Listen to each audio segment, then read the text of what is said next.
지난 6월에 제가 한국에 갔을 때 글로벌 개발자로 성장하는 법이라는 주제를 가지고 우아한 테크에서 유튜브 라이브를 진행했었어요. 그 이외에도 굉장히 많은 곳에서 비슷한 토픽을 가지고 톡을 진행했었는데 오늘은 며칠 전에 똑같은 주제로 소수의 개발자분들에게 했던 톡을 한번 유튜브 영상으로 만들어 봤습니다. 어떤 이야기들을 했었는지 세 편으로 나누어서 올려볼 예정이고요. 오늘 첫 번째 편은 제 커리어를 이야기하면서 제가 느꼈던 실리콘밸리 개발자와 한국 개발자의 차이점에 대해서 이야기를 해볼 거고요. 두 갈식으로 어떤 내용을 얘기했는지 요약을 먼저 해보자면 한국 개발자들은 보통 기술 지향적이죠.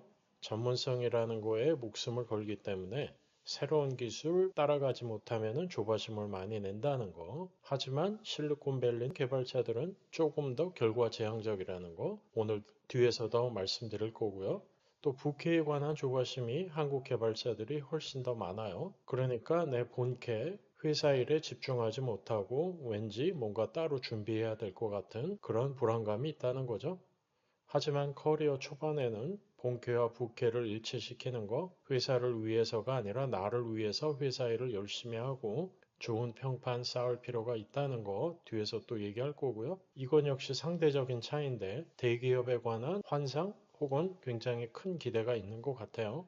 평생 직장이 깨진 세상에서 대기업이 내 커리어를 완성시켜 줄 수는 없는 거고 갈 수 있으면 가면 되지만 너무 큰 기대를 갖는 거는 실망이 큰 법이기 때문에 수능 공부하듯이 공부 오래 해서 대기업에 가겠다. 별로 그렇게 좋은 생각은 아닌 것 같고요. 제 경험을 놓고 볼 때 한국에서 인정받는 개발자라면 실리콘밸리에서도 인정받아요. 역량의 차이가 있다라고 보여지진 않고 결국은 환경의 차이가 아닌가 싶고요. 그럼 이제 뒤에 제 커리어를 이야기하면서 느꼈던 차이점들 또 개발자 여러분들께서 생각했으면 하는 부분들을 이야기해 보도록 할게요.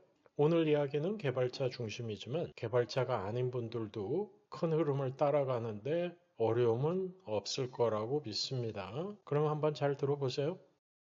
그래서 제 소개부터 드리면은 저는 한국에서 컴퓨터공학으로 대학원 마치고 95년에 삼성전자에서 개발자로 시작했어요. 이때는 윈도우 애플리케이션 만드는 일을 했었고 이 일을 한 5년 정도 똑같은 팀에서 똑같은 일을 했는데 이것도 하나 생각해 볼 포인트예요. 한국에 있는 대기업 같은 경우도 보면 어떤 대기업은 내부 이동이 자유로운 곳들이 있고 어떤 대기업은 내부 이동이 힘든 곳들이 있어요. 예를 들어 마이크로소프트 같은 곳이나 구글 뭐 그런 데라면은 한 회사를 10년 다닌다고 했을 때 정말 10년 동안 한 팀에만 있느냐? 절대 그렇지 않다는 거예요. 그 안에서 내부 이동을 많이 하기 때문에 보통 10년 정도 다니면 적어도 팀 2개, 3개는 거치는 사람들이 일반적이에요. 그러니까 내부에서 이동을 장려한다고요. 그러니까 결국 한 회사 다니지만 실질적인 경험을 놓고 보면 여러 회사 다닌 거고 그 회사에 적응을 하면서 문화를 익힌 상황에서 팀을 바꾼다고 하면 스티브 잡스가 많이 얘기했던 커넥팅 더 다츠라는 게 가능해져요. 뭐냐? 한 팀에서 했던 경험이 다른 팀에 가서 일을 할 때 어떤 형태로건 도움이 된다는 거죠. 저는 이때 똑같은 일을 5년 동안 하다 보니까 처음 2년만 재미가 있었어요. 나머지 3년은 그냥 억지로 있었고 이때 제가 병역 특례로 들어갔었기 때문에 그냥 군대에 있는 셈 치고 있었지만 안에서 내부 이동이 됐으면 아마 2년 다니고 다른 팀으로 옮겼을 것 같아요. 그래서 한국이건 미국이건 대기업을 간다고 하면 그 대기업을 활용하는 좋은 방법 중에 하나는 내부에서 이동을 많이 함으로써 다양한 경험 해봐야 한다는 거. 지금 삼성전자는 어떤지 모르겠어요. 제가 다닐 때는 내부 이동이 진짜 쉽지 않았었거든요. 어찌됐건 삼성전자 5년 다니고 이제 좋은 기회가 생겨서 미국으로 넘어갔고요. 이때 넘어가게 된 계기는 이제 친구 잘 만나가지고 대학교 때 동기가 스탠포드에 석사하러 갔다가 석사 마치고 창업을 해서 대박을 터뜨렸어요. 토종 한국인이 실리콘밸리에서 엑싯한 첫 번째 케이스일 텐데 워낙 오래전 일이라 아마 아는 사람들이 많지는 않을 거예요. 이 친구가 두 번째 스타트업을 창업하면서 저한테 오라고 했고 원래 처음 회사 창업했을 때도 오라고 했었는데 병역이 묶여 있으니 못 갔었죠. 원래는 넥슨에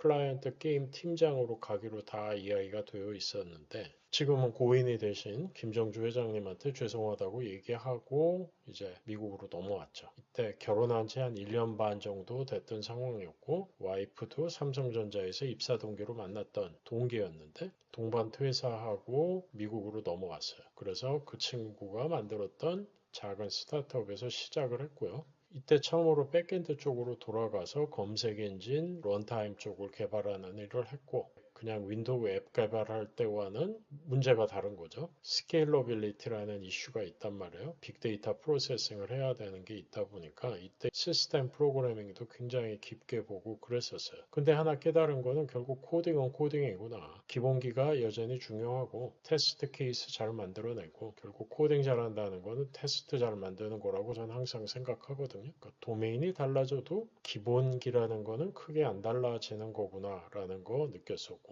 여전히 테스트 케이스 잘 만드는 거 중요하구나. 그거는 요즘도 마찬가지죠. 챗GPT나 기덥 코파일럿 같은 것이 나와서 AI 기반 생산성 툴이 정말 개발자의 그 미래를 위협할 것이냐 아무도 모르는 거지만 이런 툴을 잘 사용하는 거 중요해질 거고 그런 관점에서는 질문 잘하고 그러니까 생성형 AI 툴에게 요구 잘하고 거짓말을 또 잘하잖아요. 그러니까 받아들인 결과물을 검증을 잘하는 거, 테스트 케이스 잘 만드는 거. 그런 부분은 여전히 유효하다고 생각해요. 그래서 오늘 제가 강조하려는 얘기 중에 상당 부분은 뭐냐면 기본기의 중요성과 의사소통의 중요성이라는 거예요. 그게 얼마나 잘 닦여 있느냐가 개발자로서 발전시켜 나가는데 굉장히 중요한 포인트가 된다는 거고 기술적인 역량만큼 중요한 게 다른 사람들과 어떻게 의사소통을 하는가 그거라는 거죠. 아무튼 다시 제 커리어 이야기로 돌아가서 이때 검색 엔진 개발하면서 이제 본의 아니게 새로운 도메인으로 들어갔고 새로운 나라로 가서 일을 하게 된 건데 이거를 기회로 11년 동안 검색 엔진 개발을 했어요. 이때 처음 갔던 회사는 나름 괜찮았는데 9/11 터지면서 투자 시장 냉각되고 그때 정말 경기 안 좋았거든요. 지금보다 훨씬 더 안 좋았어요. 또 약간 다른 얘기지만 경기라는 거는 사이클이기 때문에 좋을 때도 있고 나쁠 때도 있는 거야. 지금 경기가 나빠진 거는 거의 한 13년 만의 일인데 리먼 사태 2007년, 2008년, 2009년 그때 경기 나빴고 그때 졸업하는 사람들 잡 찾기 굉장히 힘들었고 제 딸이 지난주에 대학 졸업했거든요. 같이 졸업한 친구들 보면 잡 잡은 친구들 별로 없어요. 리먼 사태 때도 그랬고 2001년, 2002년에 닷컴 버블 꺼졌을 때도 갈 데 없는 졸업생들 굉장히 많았어요. 9/11이 정점이었죠. 아무튼 그 9/11 때문에 이제 추가 투자 못 받고 그 회사는 다른 회사에 헐값에 팔렸고 저는 거기서 만났던 동료들 3명하고 공동 창업을 한번 해봤고요. 그 창업에 대한 호기심이 항상 있었기 때문에 결과는 안 좋았지만 한 2년 정도 고생하고 망했지만 그러고 났더니 그 창업에 대한 호기심은 사라졌고 그 다음부터 커리어 선택이 훨씬 더 쉬워졌어요. 창업이라는 게 사라지니까. 그리고 어떤 회사에 가서 일을 할 때도 훨씬 더 감사하는 마음 갖게 됐고 월급을 받는다는 게 이렇게 좋은 일인지 몰랐거든요. 창업이 망한 다음에 원래 처음 갔던 스타트업을 인수했던 회사에 갔는데 그 회사가 그 경기가 여전히 안 좋을 때였기 때문에 검색 비즈니스를 못하겠다 하면서 그 원래 인수했던 인력들 대상으로 6개월 있다가 셧다운하니까 그 전에 알아서 다음 잡 찾아라. 그렇게 얘기를 해서 그때 이제 인터뷰 막 하고 야후에 들어갔어요. 이때만 해도 야후가 좋은 회사일 때였죠. 여기에 들어가서는 좋은 매니저, 좋은 동료들하고 일을 하면서 개발자 커리어에서 처음으로 제대로 된 개발 프로세스를 봤어요. 그 전까지는 CI/CD, 뭐 유닛 테스트 그렇게 제대로 붙여가지고 하는 곳들은 못 봤는데 이때 처음으로 그런 개발 프로세스가 제대로 잡혀 있는 거 봤고 또 좋은 매니저들을 만나서 좋은 매니저의 모습은 이런 거구나 라는 거를 깨달았는데 저는 개인적으로 리더에게 바라는 거는 명확한 결정을 내리는 사람이 되는 거예요. 옳은 결정이나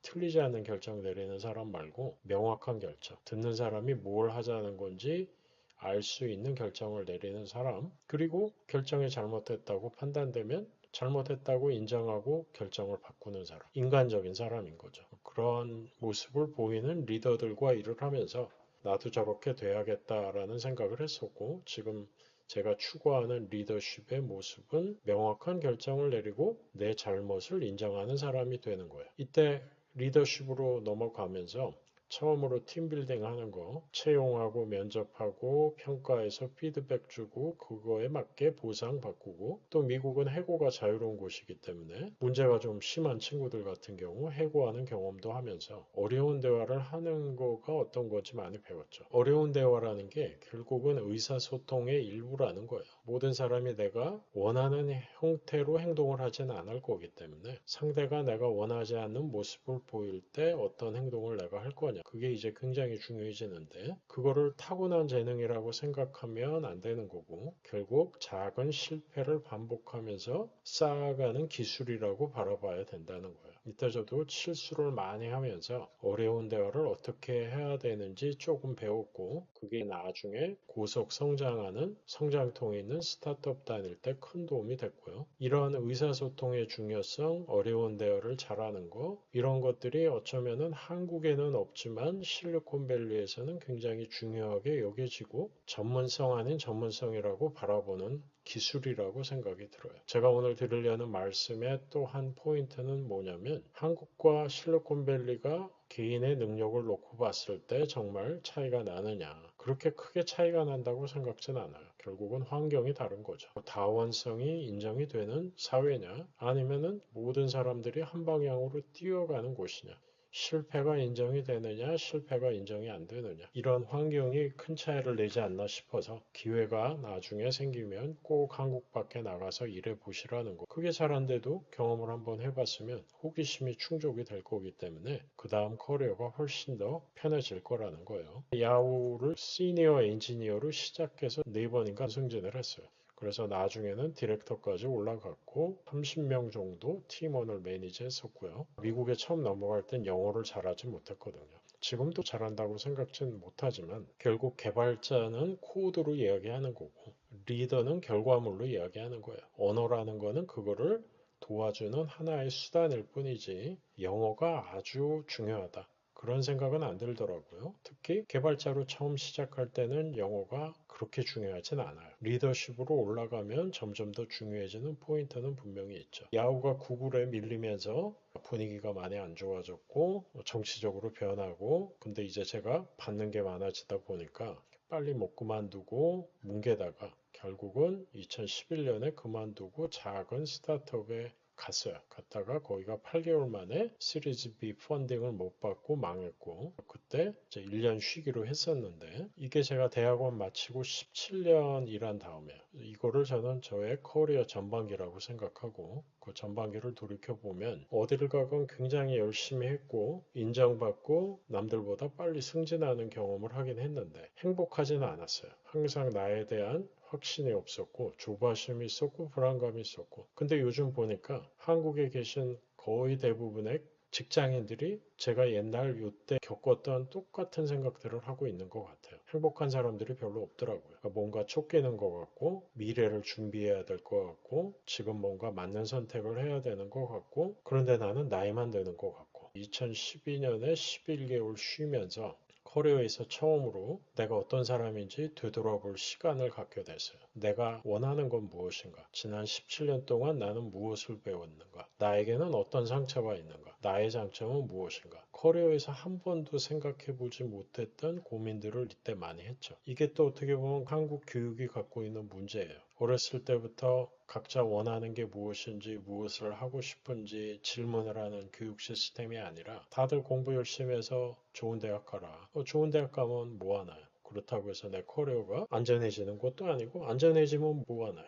재미가 없으면 내가 정말로 원하는 게 뭔지 그런 거를 많이 물어보는 교육을 받았어야 되는데 그런 게 참 아쉽더라는 거죠. 특히 미국에 와서 제가 이제 애가 둘이 태어났는데 얘들이 잘하는 거를 보니까 그런 생각이 더 드는 거예요. 훨씬 더 여유가 있거든요. 운동을 많이 강조하고 봉사활동 같은 거 강조하고 꼭 공부가 아니어도 공부밖에 커리큘럼 활동하는 거 강조하는 그런 거 보니까 나도 여기서 자랐으면 훨씬 더 재밌게 컸겠다. 그런 생각들이 많이 들더라고요. 11개월 놀았던 이 결정이 제 커리어에서 가장 잘했던 결정이고 이거를 통해서 깨달은 거는 커리어 전반기는 열심히 살기는 했지만 내가 원하는 게 무엇인지 생각하지 않고 살았구나. 커리어 후반기에는 내가 원하는 게 뭔지 좀 더 고민해 봐야겠다. 그리고 커리어 앞단에 큰 회사 2개 다녀봤는데 나하고는 잘 안 맞는구나. 물론 커리어 앞단에 작은 회사 3개 다녀봤는데 그것도 뭐 그렇게 재미 본 건 하나도 없었죠. 다 망했단 말이에요. 그래도 작은 회사가 좀 더 맞는구나.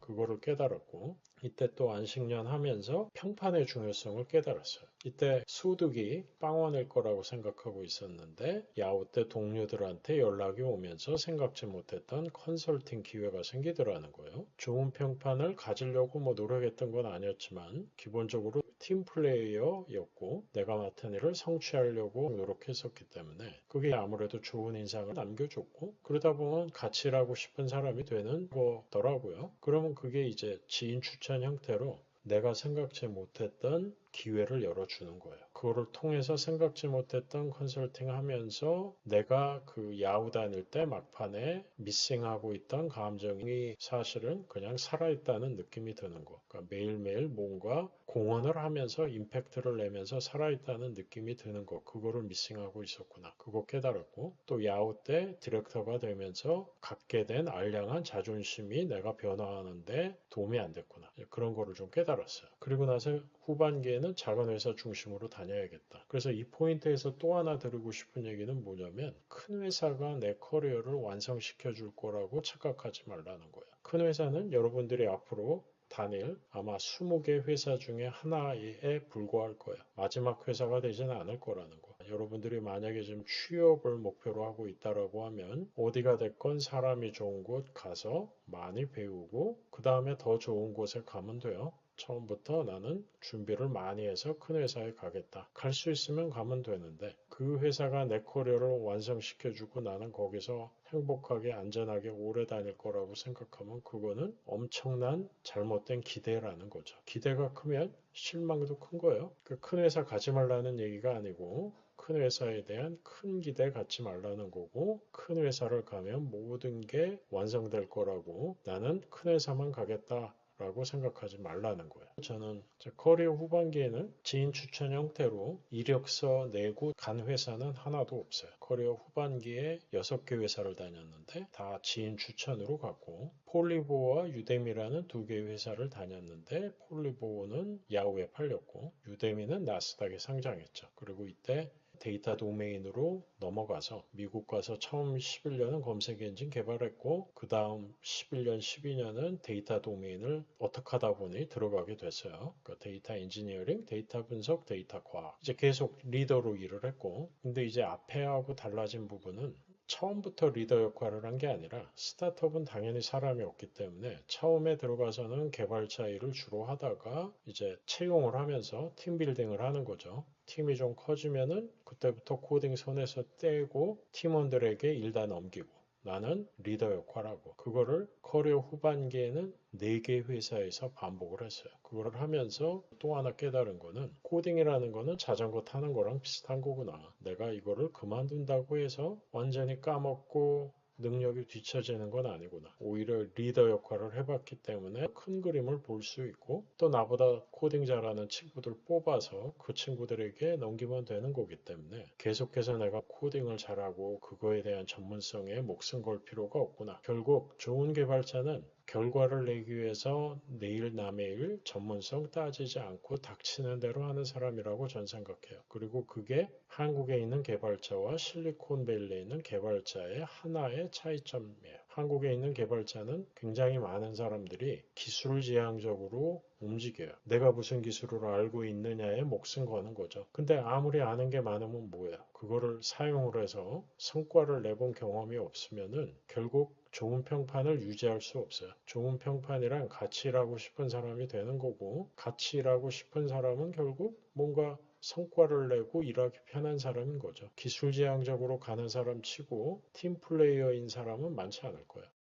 주경야독을 한다고요. 그건 무슨 얘기냐면 낮에는 회사 일 하느라고 바쁘고 밤에는 뭔가 본인이 뒤처진 것 같은 기술 공부하느라고 바쁘고 회사 일을 할 때도 내가 어떤 공헌을 하는 사람인가 생각하기보다는 회사에서 어떤 기술을 써야 내 이력서에 한 줄 올릴 수 있을까? 완전히 잘못된 방향으로 움직이게 된다는 거예요. 결국 회사 일이라는 거, 내 커리어라는 거는 나 혼자 만들어 나가는 게 아니고 다른 사람들, 동료들과 만들어 나가는 거죠. 결국은 의사소통 잘하고 팀으로 일을 할 줄 아는 사람들이 인정받고 더 안전해지는 게 커리어라고 생각해요. 그래서 이야기가 약간 옆으로 샜지만 이때 스타트업에서 개발자로 시작해서 팀빌딩에서 폴리보에서는 팀을 15명 정도로 키워봤고 유대미에서는 30명 정도로 키워봤어요. 이걸 하면서 결국은 임팩트를 내는 사람, 문제 해결을 하는 사람, 그게 인정받는 개발자구나. 코딩을 손에서 놓느냐 놓지 않느냐, 뜨는 기술을 알고 있느냐 모르느냐, 그건 하나도 중요하지 않더라는 거예요. 2016년 정도부터 여러 가지로 여유가 생겨서